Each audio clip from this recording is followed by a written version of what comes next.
आमतौर पर लोग समझते हैं ना कि चीफ मिनिस्टर हो या फिर सांसद हो, विधायक हो, इनके इर्द गिर्द लोग जो हैं इतने धनी हो जाते हैं और फिर सार्वजनिक जीवन में इसलिए आते हैं कि जो धन कमा चुके हैं उसे प्रोटेक्शन के लिए। और एक ये इंटरव्यू है आपकी बहन का। देखिए,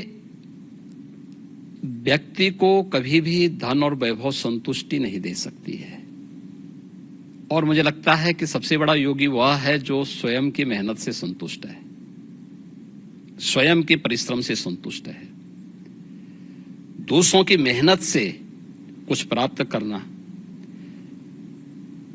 और फिर उसको छीन लेना, ये तो डकैती है। उसके अलग अलग रूप देख सकते हैं आप समाज में, और मुझे लगता है सबसे निंदनीय कर्म यही है।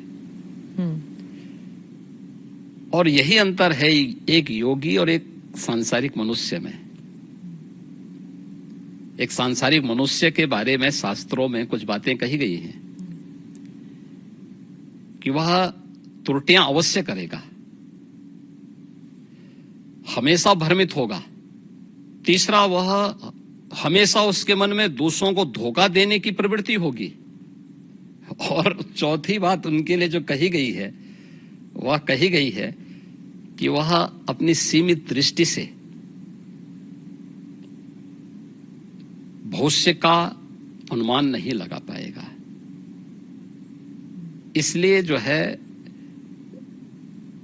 सारा द्वंद्व तो इसी सब का है। पर आपकी तो जैसे आपकी तो ट्रेनिंग हुई होगी ना, गुरुजी ने आपको सिखाया होगा। मैं क्या कह रहा हूं ना, लेकिन हम लोग उनका तो कुछ नहीं ना आपके परिवार का। इसलिए मैं क्या कह रहा हूं ना, हर व्यक्ति अपने आप में एक योगी बन सकता है, एक योगी बनने की सामर्थ्य ले सकता है। अपनी मेहनत से, अपने कर्मों से हम जो कुछ अर्जित करें, मैं भी भूखा ना रहूं, साधु ना भूखा जाए, अगर ये भाव हर व्यक्ति के अंदर आ जाए तो फिर यह समग्रता सबकी संतुष्टि का कारण बन सकता है, सारे विवादों का समाधान कर सकता है। जब आप पीठाधीश बने, आपके भारत में और भारत से बाहर भी इतने अनुयायी हैं, तो उस वक्त आपको क्या ऐसा किसी ने कहा कि आप पीठाधीश होके भी तो सार्वजनिक कार्य कर सकते हैं, राजनीति में क्यों उतर रहे हैं? कोई बंधन थोड़ा है, ये कोई बंधन किसी के लिए नहीं है। हम मनुष्य पहले हैं, उसके बाद योगी हैं या सन्यासी है। और मैंने आपको बताया ना कि एक योगी के रूप में समाज के प्रति जो मेरे कर्तव्य हैं, उन कर्तव्यों का निर्वहन करूं मैं। सेवा को धर्म को मैं सेवा का माध्यम बनाऊं, इससे बड़ी बात और क्या हो सकती है, और हम वही कर रहे हैं। तो एक सन्यासी का कर्तव्य क्या होता है? क्या वही जो कर्म कर रहा है अपना, ये चाहे पत्रकार हो या फिर राजनीति? हाँ, हर व्यक्ति कर सकता है, हर व्यक्ति कर सकता तो है। आप मुझे एक बात बताइए कि सबसे बड़े जो है मीडिया के रिपोर्टर के रूप में अगर आप तुलना करें तो महर्षि नारद ही थे। अब मुझे थे कि नहीं थे? नारद जी रिपोर्टर, चलिए सबसे बड़े रिपोर्टर तो ये थे कि वो हर लोक की सूचना, इस लोक में इस लोक की सूचना दूसरे लोगों तक पहुंचा देते थे। वो क्या थे? वो एक सन्यासी तो थे। और मैं एक बात बताऊं कि सन्यासी ने किस कालखंड में अलग अलग क्षेत्रों में प्रवेश करके कार्य नहीं किया हो।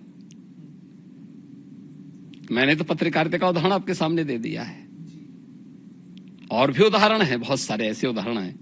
तो अब इसको आप कैसे कह सकते हैं, कैसे कह सकते हैं कि नहीं हुए?